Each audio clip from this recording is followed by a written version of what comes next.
Today we're going to do a double act. Anne and I are going to be speaking on the subject of how to bring our complaints to God, looking at Psalm 54 and 142. And our goal is to let God teach us how he wants us to bring complaints to him. We're going to do four things. First of all, Anne's going to talk about Psalm 54, and then I'm going to do the same thing with Psalm 142. And then we'll talk about what we can learn about prayer in a very practical way. And we're going to end up by praying in this way. So I'm just going to hand over to Anne now, and she's going to be doing our first part. So, I've been reading through the book of Psalms in my daily reading, and I got to Psalm 54 about, I don't know, maybe 10 days ago. I was quite excited by what I found in the psalm. And then last week, Andrew and I had the opportunity to take a course on the Psalms. This was very intense. It was all day, every day for 5 days. And so what you'll hear this morning is part of what I discovered when I read Psalm 54, and partly what some of the things that we learned from this amazing course on the book of Psalms. So we're going to start by reading Psalm 54. Psalm 54, to the choir master with stringed instruments. A maskil of David when the Ziphites went and told Saul, "Is not David hiding among us?" Now you might notice we don't normally read that bit when we read the Psalms. We usually start straight in with all the juicy bits. But in fact, those bits are there in all the old copies of the Psalms, right back through to before the time of Jesus. That part is, that introductory title is verse 1 of the Psalms. And if you need more proof of this, you can come and see me later. I can show you pictures. But that's verse 1. It's only in recent times that we've decided that somehow this is just an extra little bit that we can ignore. But there's useful information there, as we will see. So we'll read the rest of the psalm. O God, save me by your name. Vindicate me by your might.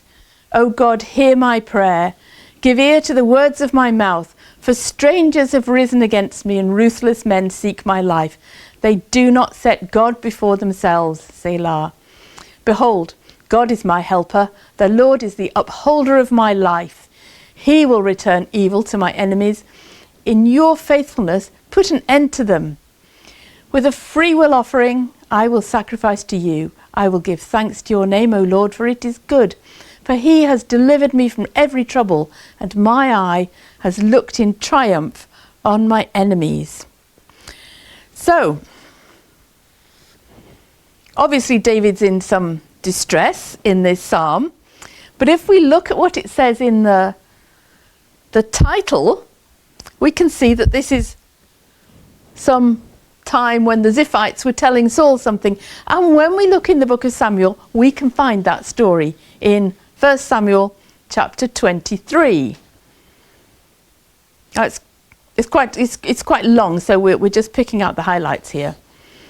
Verse 19, then the Ziphites went up to Saul at Gibeah, saying, "Is not David hiding among us in the strongholds at Horesh on the hill of Hachilah? And our part shall be to surrender him into the king's hand." Weren't they nice? And Saul said, "See therefore, and take note of all the lurking places where he hides, and come back to me with sure information. Then I will go with you, and if he is in the land, I will search him out among all the thousands of Judah." And Saul and his men went to seek him. And David was told, so he went down to the rock and lived in the wilderness of Maon. And when Saul heard that, he pursued after David in the wilderness of Maon. So let's go back to the psalm and notice what's going on. This is what I noticed. This is my exciting thing when I read the psalm. I noticed that it fell into 5 distinct parts after the title. The first part was David cried out to God. So we've called that part A. He cried out to God. O God, save me by your name. Vindicate me by your might. O God, hear my prayer. Give ear to the words of my mouth. Because, so this is part B, second part, because here he lays out the problem. For strangers have risen against me. Ruthless men seek my life. They do not set God before themselves. Selah. And then he makes this great, he has this moment of confidence. He makes this great statement, this declaration of trust in God. Behold, God is my helper. The Lord is the upholder of my life. And then because this is who God is, he can actually ask God to do something. So what he asks God to do, part D, this is his actual prayer. Please God, do this. He will return evil to my enemies. In your faithfulness, put an end to them. And then he ends, part E, with a free will offering I will sacrifice to you. I will give thanks to your name, O Lord, for it is good. For he has delivered me from every trouble, and my eye has looked in triumph on my enemies. He almost has this prophetic word at the end that he will look on in triumph on his enemies. So let's see how this psalm, how this prayer turned out for David by looking at the next part of 1 Samuel 23. So Saul has arrived, he's searching for David. David flees because he's been told Saul is coming, and Saul went on one side of the mountain and David and his men on the other side of the mountain. And David was hurrying to get away from Saul, not looking good at this point. As Saul and his men were closing in on David and his men to capture them, a messenger came to Saul saying, hurry and come, for the Philistines have made a raid against the land. So Saul returned from pursuing after David and went against the Philistines. Therefore, that place was called the Rock of Escape. And David went up from there and lived in the strongholds of En-gedi. And we'll see a bit later why that sentence is important. And I'm going to hand over to Andrew to tell you about Psalm 142.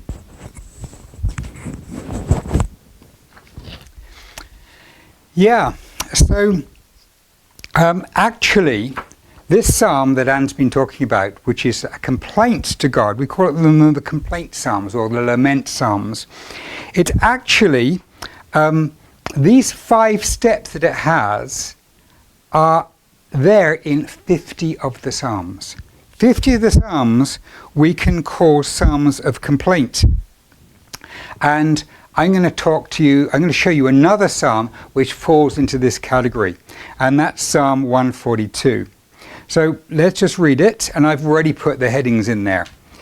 There's a title, which we're going to come back to in a minute, a skillful song of David when he was in the cave, a prayer. Cry out to God. With my voice I cry out to the Lord. With my voice I plead for mercy to the Lord. I pour out my complaint before him. I tell my trouble before him. When my spirit faints within me, you know my way. So things are in a pretty bad way right now. Then B, the problem. This is what the real problem he's praying about. In the path where I walk, they have hidden a trap for me. Look to the right and see. There is no one who takes notice of me. No refuge remains to me. No one cares for my soul. What a sad state to be in. What a sad place that he is at this time. But then, there's part C, the confidence, the statement of trust. I cry to you, O Lord. I say, you are my refuge, my portion in the land of the living. Then D, the actual prayer, God, please do this. Attend to my cry, for I am brought very low. Deliver me from my persecutors, for they are too strong for me. Bring me out of prison, that I may give thanks to your name. And then we end with thanks and praise. The righteous will surround me, for you will deal bountifully with me. So That's Psalm 142, and you can see those 5 parts in there. Now it turns out, as I said, that 50 of the Psalms out of 150 have got this kind of shape with the 5 parts to it. And we might say, well, what's going on here? Why do we have so many Psalms with these complaints? And so the question comes up, how did the book of Psalms come together? How did we get it? Was it just a random lot that just got thrown together and they accidentally put in too many complaints without thinking about it? Well, I'm going to hand over to Anne now to talk about this.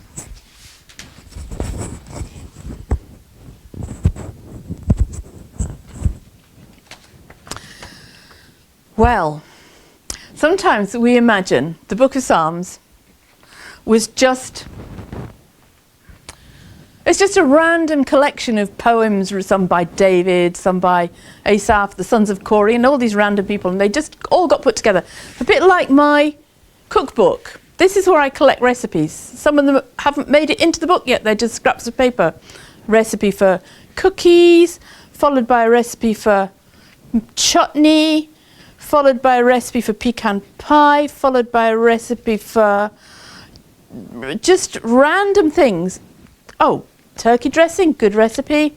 And they're just not in any order. But the book of Psalms wasn't just thrown together. It wasn't just added to sequentially like my cookbook. It was carefully put together by scribes in the past. It was carefully put together with a plan, an overall plan for the whole book. It's not even like, if I organised my cookbook, I'd have cake recipes, turkey dressing recipes, chutney recipes. I'd have it all by category. The book of Psalms isn't like that. It's arranged with a theme and a plan that actually goes through the whole book. Now that's the subject of another whole talk. Not going to go through that today. But as the book has been studied more and more by scholars, they're realising there is this definite, deliberate plan to it. It was edited together to make a complete whole. And it's quite possible that this was done way back in the time of Ezra. I mean, that's a definite possibility. And the thing is that the book of Psalms as we have it, this 150 Psalms, these are the same 150 Psalms in that order that Jesus had. It was accepted by that time. That was the right number of Psalms. That was how they were. There's numerous complicated proofs of this, but one intriguing thing is that in Acts 13:33, where the Apostle Paul is speaking to the synagogue in Antioch of Pisidia, is he says, and it says in the second Psalm, the Lord said to my Lord, and so on. So Psalm 2 for Paul is Psalm 2 for us. They had the same numbers. It was same book. And one of the things that one of the ways we know that this is the same is copies of the Psalms were found, scrolls with the Psalms on them, were found in the caves at Qumran, and they were in jars like this. This is a tiny replica of one of these jars. The actual jars were like, I don't know, a couple of feet high, but this is a little clay jar that I got at the Dead Sea Scrolls exhibition at the ROM. Want to say where Qumran is? Oh, Qumran is by on the shores of the Dead Sea, not too far from Jerusalem. And there was a group of people there, a religious group there, who copied out the scriptures and kept copies of them. And there are masses of valuable scrolls from way before the time of Jesus that are in there. And these jars, they hid them in these jars, which would have had sort of dried fruit or grain or whatever in them. And in these jars were scrolls. This is a tiny replica for you. Look at this. So the scrolls, this is a replica of the longest one they found, which was 27 feet long or 29 feet long, and it was the book of Isaiah. But there are large portions. There's a long, long scroll with Psalms on it, and a huge number of the Psalms that we have in the book of Psalms are actually represented in these old documents. And interestingly, they have the titles of the Psalms as the beginning, as verse 1, no different to the rest of the Psalm. So we have lots of evidence that the book of Psalms that we have today is the book of Psalms that they had back then. And I'm going to hand over to... Do you want to just say what... Oh, sorry. This, but what we have on the screen is actually a part of Psalm 119. Is this from that long scroll? This is from this... They found a long scroll of Psalms in one of the caves, and this is a part of Psalm 119. This is an ancient form of Hebrew. I couldn't read it to you at all, except I know that it's Psalm 119. And so this is what they found, and there's loads of evidence. So I'm going to hand back to Andrew to talk to you about complaining.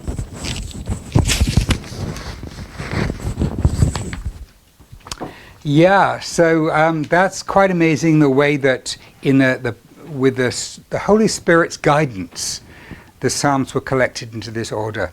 And so God has decided what Psalms are to be in that book, and God has decided what order they are to be in. Well, as Anne said, we're not going to talk about the order today, but the composition is very important. And so if we say, why so many complaints in the Psalms, I want to say that God is teaching us how to bring our problems to Him. God is teaching us how to bring difficulties and complaints to Him. But you might say, well, isn't it wrong to complain about God? Like the Israelites in the wilderness who were complaining about, not having enough food or whatever. Wasn't God angry with that? There's a big difference, because they were not bringing it to God. They were moaning to each other about this. The key thing is that the most important thing is that we bring our complaints to Him, and we don't just moan about them, but we bring our complaints to Him, and we bring them in a way that entrusts the complaints to Him, entrusts the problem to Him in a way that we know that He's listening. And some of the complaint psalms are brutally honest about how the person feels about God and feeling abandoned. The one, my God, why have you forsaken me? Really, really honest. And from that we learn that God is not afraid of our honesty. God wants us to be honest, providing it's Him that we're being honest with.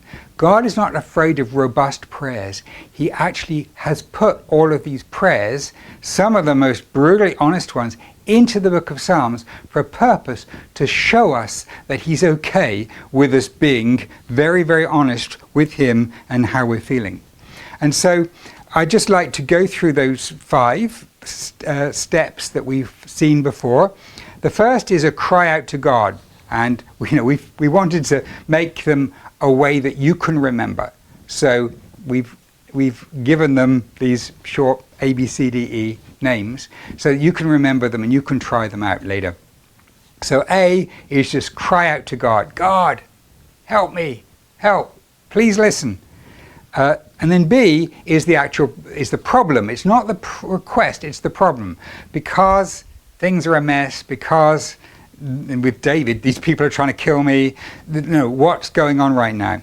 Then there's a really interesting thing that happens, because C is a statement of confidence in God. And when you're reading them, once you realize this way this goes through, you'll see sometimes quite surprisingly you switch from this complaint to the psalmist saying, but you I trust. Sometimes saying, but in past times you helped me. You've been my faithful rock. You're my Savior. You're the one who's helped me in the past. And a statement of confidence in God, which is really, really important. And this is one of the crucial elements of this kind of psalm. Only then does the prayer come. Only then do we tell God or ask God what we want Him to do. Please, God, deal with this problem. Please help me at this place. Then the other interesting thing is, right at the end, in virtually every single one of these, we have an end which praises God, and it thanks God, and sometimes gives a kind of prophetic statement. God, I know that I will praise you in the temple. I know that I will sing your praises.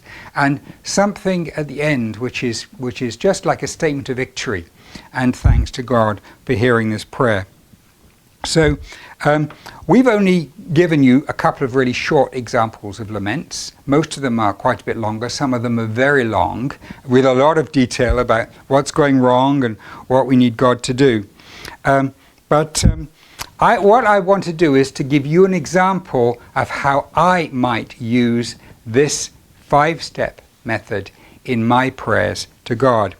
And so I'm calling this one Andrew's Complaint. Andrew's complaint. Oh God, I'm so frustrated because the place I went to for help with tax last year made such a mess that it might take me months to untangle. And I don't have time for this kind of thing, and it's such an unproductive and useless waste of time. Confidence. But all my time is in your hands. And I'm your servant. You are sovereign over everything. Now we come to what I want God to do. Please, God, may this tax mess get sorted out really quickly so I can use my time doing what you've called me to do. And then we end with, I know you care about me and this issue. I will praise you and give thanks because you are good and have heard me. And that's an important thing at the end, that no, God has heard this prayer that I've made to him. He's there, he's listening, and he cares. So this is my complaint then in this psalm. And what I'm going to do then is to hand back to Anne, and she's going to talk about the psalm that I was just doing, Psalm 142, and how it ends. And we're going to, there we go, going to continue this. So, Andrew read Psalm 142, and it would be interesting to see what the story is in the scriptures that corresponds with that psalm, which Andrew read, it said at the beginning, he read a skillful song by David when he was in the cave, a prayer. Skillful song is really what's meant by when it says a maskil of David. Like, that was just David's word for it. It just means he's written it really cleverly. So in Psalm 142, can we go to that? Yeah. If you remember, we ended the story of the previous one where Saul was called off from pursuing David because he had to go deal with the Philistines, and it said at the end, so David went and dwelt in the strongholds of En-gedi. So he's in the stronghold of En-gedi. That's the last verse of chapter 23. Chapter 24 starts when Paul returned from following the Philistines. So he didn't lose his focus for long. He dealt with the Philistines, and now he's back on Saul. Saul dealt with the Philistines. Now he's back on David's trail again. And someone has told him that David is hiding in En-gedi. I wonder who told him that. Probably these Ziphites again. So Saul comes after him. Now this is a very rocky area, lots of caves and things. David and his men are in a cave. Saul and his men are passing by, and Saul needs to relieve himself. He finds a handy cave and he goes in, not knowing that David and his men are in the back of the cave. Without being too graphic, he must have been squatting down. His cloak was around him. And David's men said, "Look, here he is. You can kill him. He's just walked right into your hands." But David had such respect for the fact that Saul was still king. God had put him there and hadn't removed him yet. And even though David knew he was to be king one day, he knew this wasn't the right thing, but he did creep up behind Saul and cut a bit off the corner of his cloak. And when Saul left the cave, David then felt remorse for even having done that and went after him and said, Saul, and when Saul turned around, David had bowed down to the ground to him, and they talked about, it wasn't, David said, I'm not threatening your life, you shouldn't be coming after me. And they talked things out, and Saul did this whole weeping, and he was very, very sorry. He actually said, I know you're going to be king one day. Promise me that when you're king, you won't kill off all my household. And David promised he wouldn't, and as we see later, he didn't. And so this is perhaps not the ending, not quite the answer to prayer that David might have been expecting, but Saul left him alone for now. Saul went his way, and David and his men, it says, went up to the stronghold. So he didn't get killed. He was rescued at that point, and something was, to some extent, resolved between him and Saul. So we see, again, David's prayer answered, and that little bit that we read at the beginning of the psalm is quite key to us finding this in the scriptures. So I was thinking about how I might pray, my prayer of complaint, how Anne's lament might go. And it started with the A, was, Lord, I'm coming to you because I am so fed up with these migraines. It's quite a good season at the moment. Because on the migraine days, and sometimes it's a week, the days just feel wasted. I'm so sick, I'm completely out of action. But then my confidence in God is, but I know you can bring good out of bad. And so what I'm asking God to do is to rescue me from this recurring problem, to bring healing. And I can end by praising God by saying, I know I am yours and you love me, so I will praise you. So that's how I would, that would be my effort at writing a lament or a complaint psalm and bringing my problems to God. And I'm going to hand back to Andrew.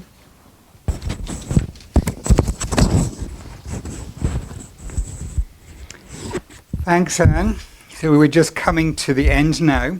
And just to reiterate how these complaints work, our plan for today was Anne would talk about Psalm 54, I would talk about Psalm 142, we would talk about what we could learn about prayer, and then end by praying in this way.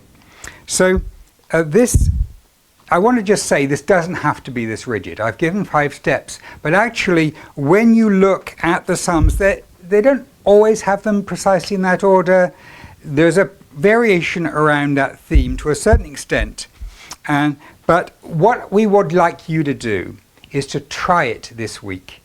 Try it out. Try praying to God like this. And so this is why we've used the A through E alliteration. And let's see if you can remember what they are. What is A for? So that's the cry out to God. B is because. C is confidence. D is an easy one to remember. It's do. It's what you want God to do. And E is very easy to remember because it's the end. And you end by praising God. Giving thanks and praise to God. So that's how it goes. And so we would, in fact, if any of you want to email us your prayers, we would love it to see what you've done, what God's given you. And we'd love to pray it with you. And, who knows, we might end up with a whole collection of them, our New Life Church Book of Psalms. But anyway, what I'd like to do is to just close in prayer at this time. And I've put together a number of things that I know many of us are struggling with. Lord, many of us are feeling desperate right now. We desperately need open doors and clear direction in our lives, relationship, and healing. But we know all these things are in your hands and you truly love us. So please lead us into stable lives, committed relationship and health, both mental and physical. And we will sing your praises, dear Lord, for you will never abandon us. Amen.